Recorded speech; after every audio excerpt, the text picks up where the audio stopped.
Santai bos.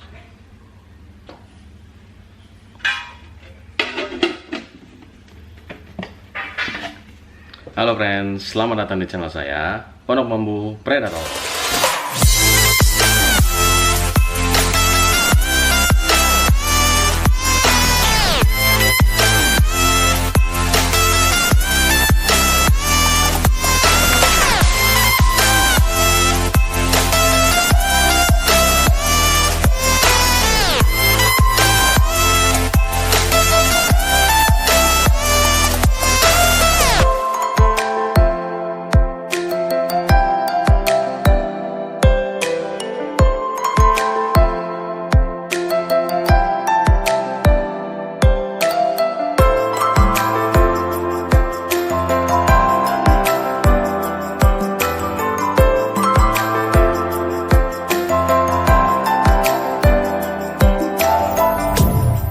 Assalamualaikum, apa kabar friends? Semoga pada sehat semua ya.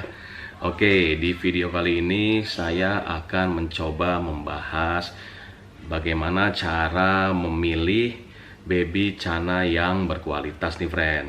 Jadi buat teman-teman yang masih pemula, yang baru mau main ikan cana gitu, yang baru mau beli baby ikan cana, nah saya kasih tahu nih friend tips dan triknya cara memilih baby cana yang berkualitas friend. Jadi gini, kita ada dua kondisi ya friend ya. Jadi yang pertama itu dimana kondisi babynya itu berada, baby cananya ini berada di satu tank besar. Nah isinya itu ada puluhan ikan baby cana ya.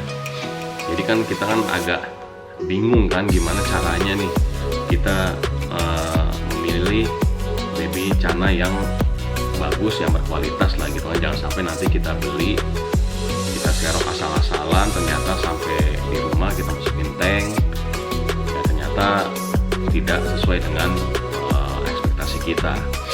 Jadi tips dan trik yang pertama itu adalah apabila baby cananya terdapat pada satu tank yang besar dan isinya itu mungkin ada puluhan, mungkin ratusan gitu kan. Kalau kita misalkan mau beli partai ya mungkin kita tinggal serok aja gitu kan. Kalau yang repot adalah kalau kita mau beli sekitar 2 atau 3 ekor gitu misalkan, sedangkan ikannya itu ada puluhan ekor gitu, jadi kan kita bingung ya. Jadi yang pertama itu saya saranin adalah yang pertama kita sortir dulu friend. Kita perhatiin dulu ikannya benar-benar. Nah dari situ kita sortirin dulu. Misalkan mau beli 3, nah kita ambil 4 atau 5 ikan dulu lah. Kita sortir dulu yang terbaik menurut kalian ya. Jadi setelah kita sortir, kita lihat baik-baik, kita serok. Nah kita pindahin dalam tank kecil aja, sekitar 5 ekor gitu yang menurut kalian terbaik lah ya ikannya. Nah baru dari situ kita bisa sortir lagi yang terbaiknya friend. Dari 5 ekor itu kita sortir lagi yang 3 ikan yang menurut kita terbaik. Yang pertama itu kita bisa lihat itu dari body ya, dari body ikan tersebut, dari fisik ikannya itu ya, apakah ada luka, apakah ada cacat, kita harus lihat tuh friend baik-baik. Jadi jangan sampai nanti kita sudah bungkus ikannya, begitu sampai di tank, kita masukin di tank, ternyata aduh ada luka. Nah kalau sudah luka itu bisa mengakibatkan jamur dan segala penyakit yang bisa membuat ikan cana ini mati. Jadi kita lihat baik-baik fisiknya itu secara keseluruhan itu bodinya. Nah apabila ada ikan yang terluka misalkan di bibir gitu ya, ada lukanya gitu, ada atau di badannya itu ada bekas-bekas luka berantem, nah saran saya jangan dipilih friend, itu dipinggirin dulu aja ikannya. Nah cari yang kalau bisa bodinya, fisiknya itu bagus. Tapi kalau misalkan kayak dorsal gitu sobek atau buntutnya grepes. Nah itu sih menurut saya tidak terlalu bermasalah. Kenapa? Karena itu kalau nanti kita pelihara itu bisa balik lagi sekitar 2-3 hari lah, udah mulai bisa kembali normal lagi kalau dorsal sama buntut ya. Kalau misalkan luka, itu saran saya jangan dibeli friend yang luka. Nah, yang kedua itu kita bisa lihat pada barnya nih friend. Jadi sekarang ini fenomena maru ini banyak yang mencari maru yang barnya simetris, barnya rapi, barnya simetris. Nah, kalau teman-teman mau cari yang seperti itu ya harus ekstra lagi ngelihatnya kan. Gitu. Jadi lihat teman-teman yang bar kirinya rapi, yang bar kanan rapi, simetris. Nah, boleh dipilih seperti itu. Nah, yang ketiga itu setelah bar, setelah fisik tadi yang pertama, lalu yang ketiga itu teman-teman harus melihat cara berenangnya, friend. Hati-hati kalau memilih ikan kalau berenangnya udah aneh gitu, itu jangan dipilih. Kalau berenangnya normal, lurus gitu, aktif ikannya normal, itu boleh. Tapi kalau misalkan berenangnya udah menurut teman-teman yang kok aneh nih ya berenangnya gitu, ada yang ekornya turun lah, ada yang berenangnya cuma ya menurut teman-teman aneh, jangan dipilih friend. Saran saya cari yang ikannya berenangnya normal.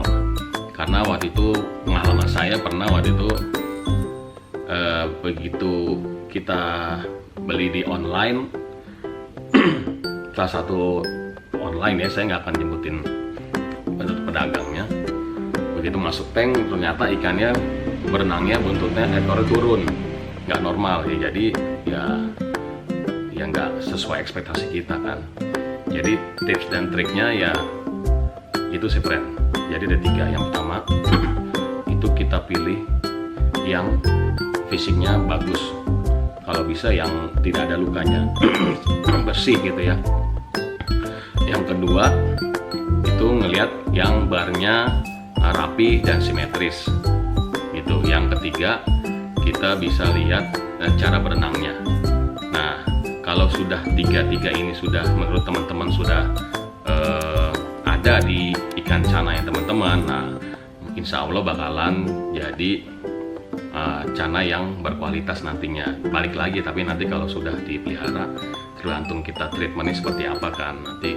Yang penting di tahapan pertama kita udah dapat nih baby cana yang berkualitas lah gitu kan. Oke, untuk yang kedua itu dalam kondisi ikan sudah berada di dalam plastik. Jadi teman-teman itu kalau sering ke Jatinegara kan rata-rata kan ikannya kan sudah ada di plastik gitu ya, udah dibungkus-bungkusin sama pedagangnya gitu ya.